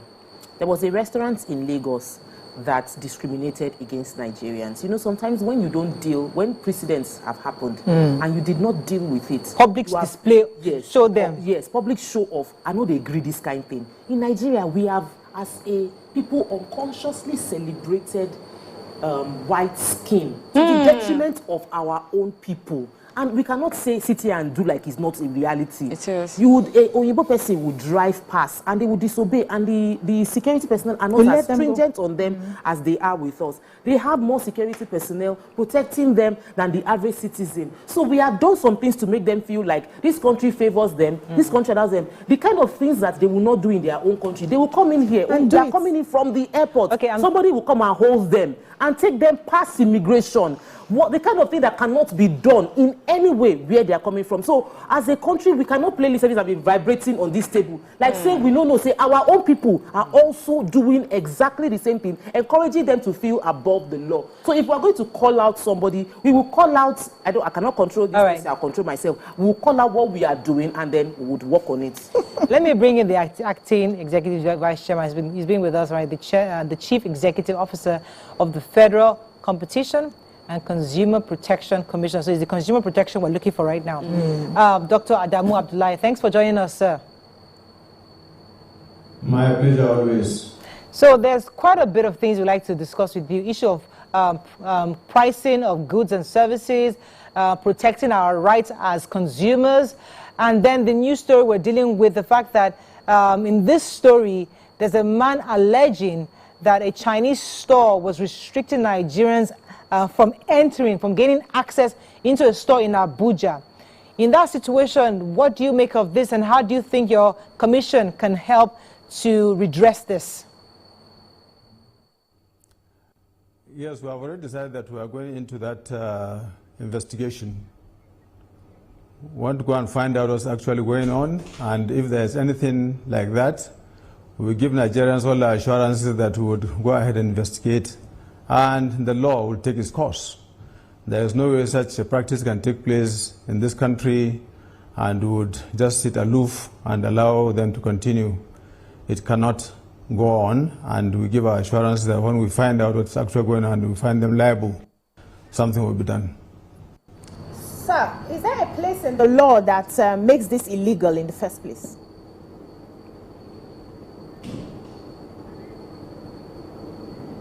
Is it there? Did you get that, sir? Did you get the question, Dr. Abdullahi? Hello, sir. I can hear you, but there's a lot of noise in the background. Okay. Can you hear me? I can hear you very clearly. My colleague just asked you a question. Let me let her go again. Yes, I said, is there a place in the law that makes this illegal, this action illegal? Okay, he's having... Hello, sir. Can you hear me? This practice is legal because you cannot stop people from going into a supermarket to shop. You cannot stop people from going into a restaurant to eat and say that only a certain group of people, non-Nigerians, can enter that restaurant or that shopping complex. So that's why I give you assurance, as I said earlier, that we'll go and investigate. And if by any chance we found out that this is what the practice is, we'll make sure that we break it or seal the shop and disallow them to continue doing that practice. It's not going to be possible. We can't allow it. All right, so I wanted to ask a question, sir. I'm very well aware, we are very well aware that right now your commission is actively poised to continue the process of ensuring that businesses are actually keeping to fair pricing across board. But my question now is, how do we sustainably ensure that price monitoring and investigation for compliance is happening across board, not just in Abuja, but in different states of the Federation? And how can we do this in real time? Because you agree with me, it might be cumbersome to just be sending operatives across the streets to go, manually, I mean, by legwork. Is there a way that we can employ real-time monitoring when it comes to ensuring compliance for fair pricing? Yes, there is a price monitoring index that's coming up. That's over and above the one that the NBS gives us on a weekly basis. This one will be real life and it will be domiciled by the Bank of Industry. This is a project that we have been working on over the past couple of months, and it will go live as from this week. That will monitor live prices across markets in the country, both formal and informal. But then beyond that, we have offices in like 6 of the geopolitical zones of the country. In Oshogbo for the southwest, in Oka for the southeast, in Port Harcourt for the south-south, in Katsina for the northwest, Bauchi for the northeast, and Mina for the north-central. In addition, we have offices also in Lagos and in Kano. But then our law also tells us to work with other regulatory agencies, start going to MOUs with them and work together.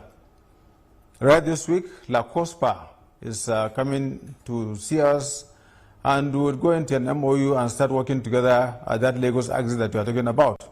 We have already identified the supermarkets and the informal market that we intend to go into, and that thing would take off like yesterday. In the same manner, we are in talks with the Kano State Consumer Protection Agency also to see how we can go ahead and get that Kano axis also in the loop. We have an automated system that people can lodge their complaints, and we have been encouraging them through all sorts of media that people should come and lodge their complaints to us whenever they see such practices happening, especially to do with false, misleading or deceptive practices by both shops and markets. And most of the things you see us doing are really based on information that we gather from people that are coming to complain to us. The raids that you have seen happening in the supermarkets right here in Abuja are something that will continue also into the hinterland. Today, over the weekend, we were in Masaka, and today we want to be in Gosa. That's a market around on the way to the airport. Over the weekend and into next week, we intend to be in both Taraba and Benue states, so we can find out also from the farmers and from the markets in the hinterland such issues that are going on, so we can now find out at what prices these goods leave those places and why things are so expensive, especially in this headquarters or the urban areas. So that's what the Commission is doing at the moment, and we give our assurance that we'll get to the bottom of it. We'll find out what's going on and we would address it. All right, let me go on a short break. When we come back, we continue with this conversation. Stay with us. We'll be right back.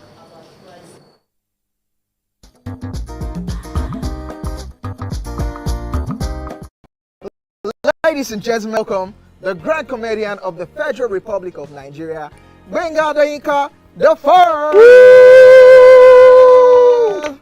OJ right here, 7 of 7, like you already know. Benga right here, 7 of 7, like I'm beginning to know.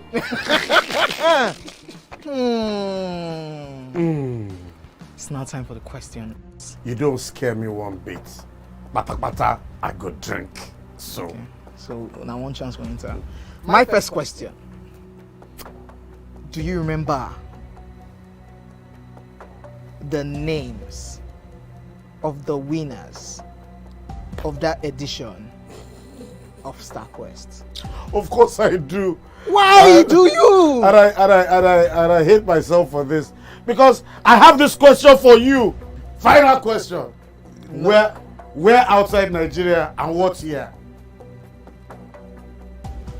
Think you're the only one that can be wicked. I am thinking, because I know back in the day. Don't think. Answer my question quick. You are thinking too much. I don't like it. The UK. Final answer. Okay. I said, God, please, let me to perform outside Nigeria. Wait. And God gave me a trip, a show in Ghana. Drink, my friend, drink. I don't overthink this thing. See where I can. Yes, you overthink them. I would say you should catwalk. Let's catwalk. Where are we? No, that's not catwalking. That's good talking.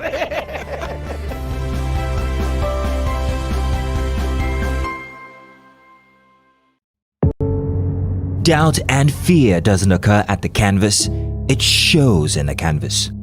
It shows the conation of raw earthen material slabbed, stroked and molded at a pace provided by the doubt and fear. Every move way in the struggle of one to the other, merging the past to the present, brushstrokes of colors seen but not known. For when the wailing stops, the pieces settle down in abject beauty erected for a century of a century. Speaking, advocating, protesting as the arts are meant to be.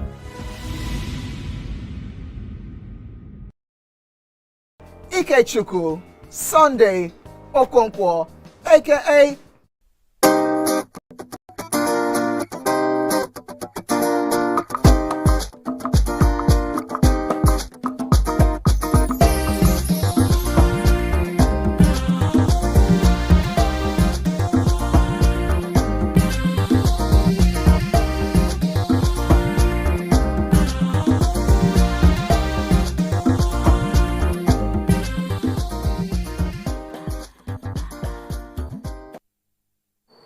Thanks for staying with us. We're still discussing this matter of pricing. We have our guest with us. Toko had a question. Go ahead, please. So, sir, I wanted to ask you, Dr. Adamu Abdullahi, I wanted to ask you specifically about what exactly, this raids taking place, what information did your agency get, so that people watching can know what they are looking out for before that they can report specifically? On what basis did you, what was the information that was given to you that made you go ahead with the raid? What were the comparison? And how can we as citizens, because you said we should come and inform you, what should we inform you of? Okay, it is expected that if you go to a supermarket, you go to a shelf, you decide to buy something from that supermarket, the prices should be displayed on that shelf.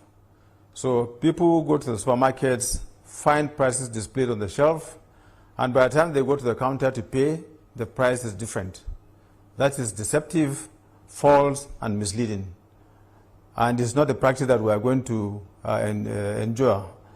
So we have, based on that, raids on supermarkets here in Abuja. We started with one major one in which we confirmed by ourselves that this was going on. We found out that 3 kuli that are of the same brand, of the same weight, but when we got to the counter, instead of the price displayed, which was 700 naira, we found the same product selling for 700 naira, for 900 naira, another for 1,100, same product. So of course that is not acceptable. And we, after showing the shop how they have done wrong, now went ahead, sealed. But along the way we also discussed with them that we are going to keep monitoring them for the next 3 months. On a weekly basis, we'll go there and ensure that they are doing the right thing. And so far, they have complied over 97% of what's needed. But more importantly, that has sent the message clearly to other supermarkets that they shouldn't indulge in such practices. We hitherto had supermarkets that don't even display prices at all. It's when you pick a product that you go to the counter and then the counter will tell you what price that thing is.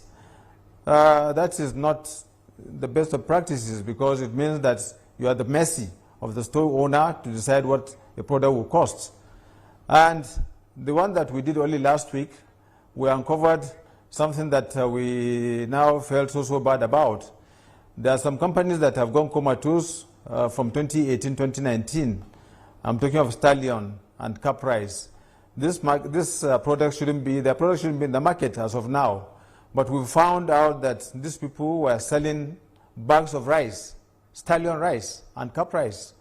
So we went ahead and wanted to find out from them, is it that these products were there from 2018-2019, or are you being deceptive and getting these bags and bagging your own rice and selling in the name of Stallion because it is a known brand?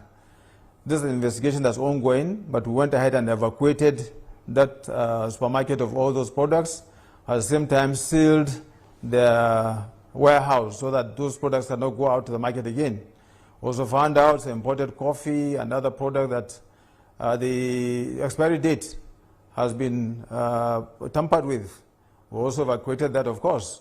Went to the pharmacy there, and they have some issues to do with their drugs, which we also went ahead and evacuated. It is only when these supermarkets concede and do what is right, that's when we'll go ahead and allow them to do their business without any form of guidance. But for now, we're going to them and make sure that they do the right thing. If they don't, we'll go ahead and seal. The law allows us to do that. So by the time we go into all this cooperation that we want to do with other agencies that are also charged with consumer protection in this country, the effects would be felt all over the country. For now, we agree that it's just a drop in the ocean. But let's start from somewhere. It sends the message. Once this message is very clear, that there's somebody that's... Let me get a few more questions in for you, sir. Go ahead, BC. Okay, I wanted to find out the price metrics that you're using, because I know that the pricing in an open market is usually different from the pricing in supermarkets, because of course they have their buildings, they have overhead costs, the AC is there, they are paying their workers. It's not like you walking in and then having to bargain to purchase. You just come in and you buy. And I'm asking, are you expecting them to have the same price from, with the stores in the open markets to show that they are not, overly increasing their prices? Or you want them to also have an opportunity to increase their price because of the overhead costs, but still make it a bit reasonable and fair to the consumers? Okay, what's happening is this. You are talking of things like price gouging now.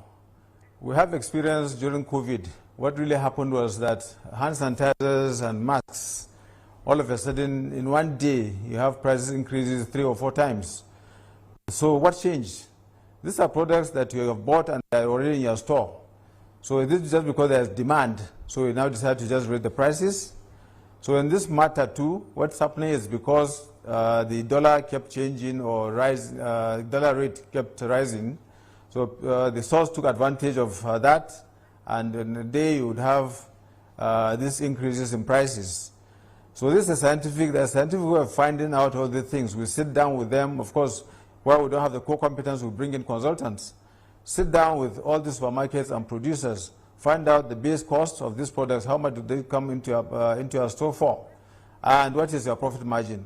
Based on that, what did these products come into your supermarket, and at what rate did you buy them? So why would you change the price because the dollar has gone higher, and now that has come lower? If you are talking of replacement value, why is it that the prices are not coming down? Why is it still going up? So that's always an argument. And based on that, I give assurance that prices are and must continue to come down. That's what we are working on. It's a scientific thing, and we have to do the calculations and do them right. Businesses are free to do their business, And we are not a price control agency. We are not. We don't control prices. But then we have to make sure that there is a fair playing field so that commodities can now compete amongst each other and each one would find a price rather than distortions in the market based on some speculation that some people are doing here and there. Exactly what we are looking at and trying to find solutions to.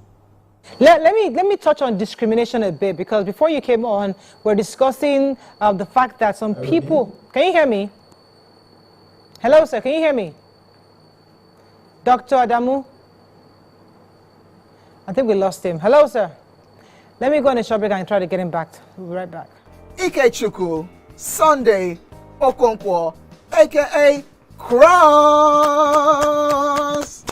Now your intro without Wow. So there's a name that thing that's... I'm just drinking because you say I should drink. There's no particular answer. I think it's only that can be wicked. What's the answer? Subterfuge. Eh? Yeah.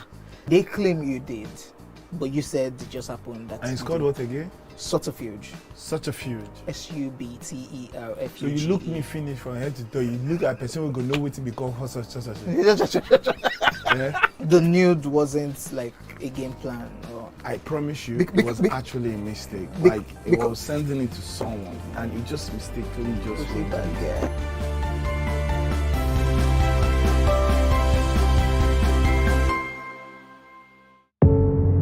Doubt and fear doesn't occur at the canvas, it shows in the canvas. It shows the conation of raw earthen material slabbed, stroked and molded at a pace provided by the doubt and fear. Every move way in the struggle of one to the other, merging the past to the present, brushstrokes of colors seen but not known. For when the wailing stops, the pieces settle down in abject beauty erected for a century of a century. Speaking, advocating, protesting as the arts are meant to be. So, have you ever wondered what happens behind the curtains of a man's mind? Or perhaps you're one of those who want...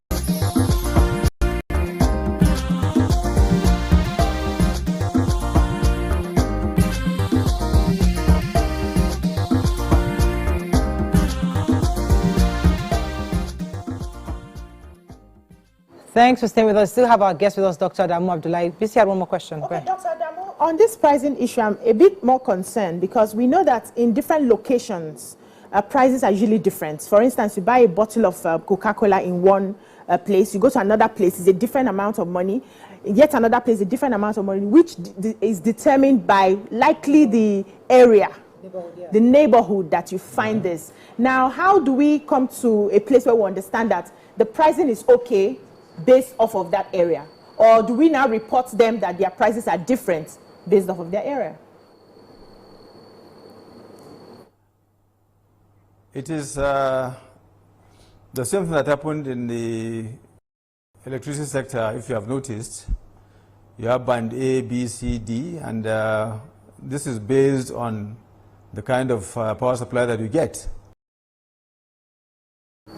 So in the same manner, yes, areas can decide the amount that you pay for a bottle of Coca-Cola because of the fact that it may cost more for electricity at that location. In the same manner, shops may be more expensive to rent in those locations. There are many factors that come into it. So as I told you earlier, this is a scientific thing that has to be based on reality and based on calculations. Very clear, we don't determine prices, we don't tell people at what cost to sell their products. All we can do is to make sure that there is fair pricing across markets and there is no abuse of any dominant position in case your position is dominant in that market. We make sure that there's fairness in whatever it is that you do. That's where our job ends. We don't determine prices. We don't. The point of discrimination, because before you came on, we had a comment saying about Nigerians being discriminated against, especially when they enter restaurants. So, for example, you go into an Asian restaurant, you go into an Indian restaurant, or even a Lebanese restaurant, where you come into the place and you're not attended to for for different reasons, and many, they seem to relegate Nigerians to the background and focus on the foreign nationals to attend to. In that kind of situation, speaking to your assignment as a Consumer Protection Commission, how do you protect Nigerians in these situations where they enter places where they are discriminated against? We have made it clear from the beginning, and if you go through the records, back in 2022, this same commission did something like this in Lagos, where a restaurant was discriminatory based on which we sealed that restaurant. In the same manner, all we wait for is comments or complaints from various consumers of goods and services. Once we give out that complaint, we go into that and investigate. Once we find anybody culpable, I give you assurance that we have never failed in our duties. We don't shy away from our duties. We do what we are supposed to do. Discrimination is not allowed in any market, and we make sure that we apply the full wrath of the law when such things happen. We don't take it lightly when things happen against our own people. Our essence is to protect consumers, and there is no way we can allow discriminatory practices against our own people in our own country. It will not happen. As I told you earlier, even in the case of the Chinese restaurant that was only reported yesterday, we're already on it. In fact, right now, our operatives, if they are not at that supermarket, they will be on their way there to go and find out what's going on, and if we find them culpable, we'll do what we are supposed to do. Thank you very much, sir. I would like to know what policies does the FCCPC currently have on ground, or policies that you think could be implemented to ensure that we're able to incentivize, number one, new entrants into the market so that we can continue to, have a balance of scale in some sense in terms of competitive pricing, and also to incentivize compliance, because I find that sometimes it's almost like it's only when we take a cane to the horse that the horse starts to move. Are there ways you also think that we can incentivize current market players to ensure earnest and wholehearted compliance with pricing mechanisms? Okay, one of the things we found out when we did our market surveys, because we didn't go into this thing blindly, we made sure first and foremost that we need surveys and found out what were mitigating factors in this markets at the moment. One of the things we found out is that most product sellers have formed themselves into associations, and these associations more or less fix prices. That is against the law. They have formed themselves into more or less cartels, so that by the time you bring products into the market, even offloading it itself is something that they have to supervise and agree to. Otherwise, you go back with your product. You have to belong to that association, otherwise you cannot sell in that market. So these are eye-openers for us when we went to the market in Masaka, as I said last week, and we really identified that there are associations for all the products in the market, the Egg Sellers Association, Yam Sellers Association, what have you. So we have started talking to all these market associations and telling them that what they are doing is against the law. And I give assurance that very soon things have to change, because we have summoned them to our office. They will come, we will sit down and read out the Riot Act to them and tell them that what they are doing is wrong and it is distorting the market. They must allow new entrants into that market. If you and I now farm our own produce, whether it is poultry or fish, and we try to get in the market to go and sell, they tell you that you have to be in that association or that or the other before you can even go to the market. Meanwhile, that's not allowed. We will not continue to allow that. We'll have to work with the local governments. We'll have to work with the FCT administration and find out how we're going to break those associations. In the same manner, as I said earlier, we're going to markets in Taraba and Benue as a beginning next week. And when we do that and find out such practices also going on, we'll make sure that we go ahead and dissolve and stop those practices. When we come to Lagos too, that's what we do. All over the country, that's what we have decided that that's the way out. It's only through allowing new entrants in the market that prices will come down, because these people now dictate prices and will not allow that thing to continue. We give assurance again. Let me throw in this question. So let's say, personally, I have bought 3 toothpaste. I won't mention the brand that I found out were fake. I bought it from 3 different supermarkets, and because I've been using that brand for about over 5 years now, I knew it tasted different. And there were consistency, the same taste. So it seems like there's an influx of that particular brand in its fake format in the market. Now I bought that same brand from someone abroad, and the person brought it in, and I found the original taste I was used to before. How do I then ensure that I get value, because I've wasted money buying like 6 of this toothpaste already? And how can I be protected as a consumer to prevent other consumers from falling into that same thing?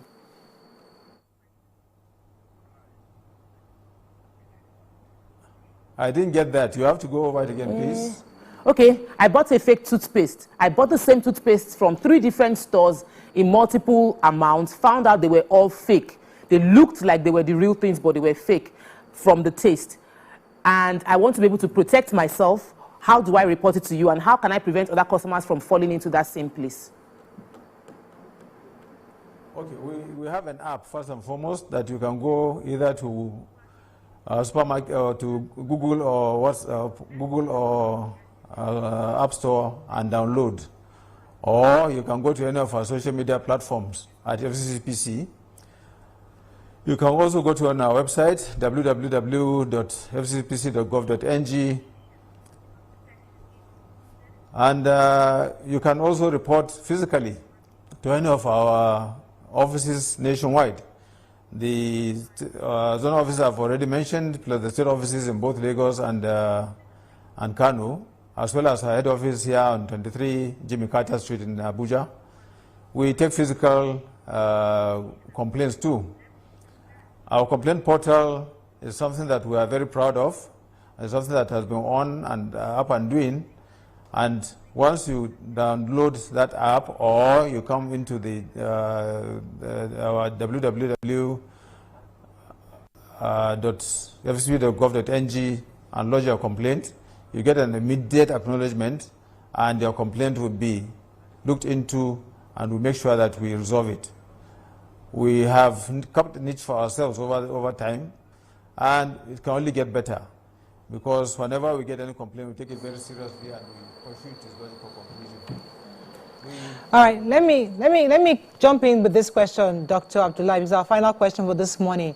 You said something earlier about Stallion brand for rice. So you're saying that Stallion is no longer in existence, and you still saw the bags in the stores.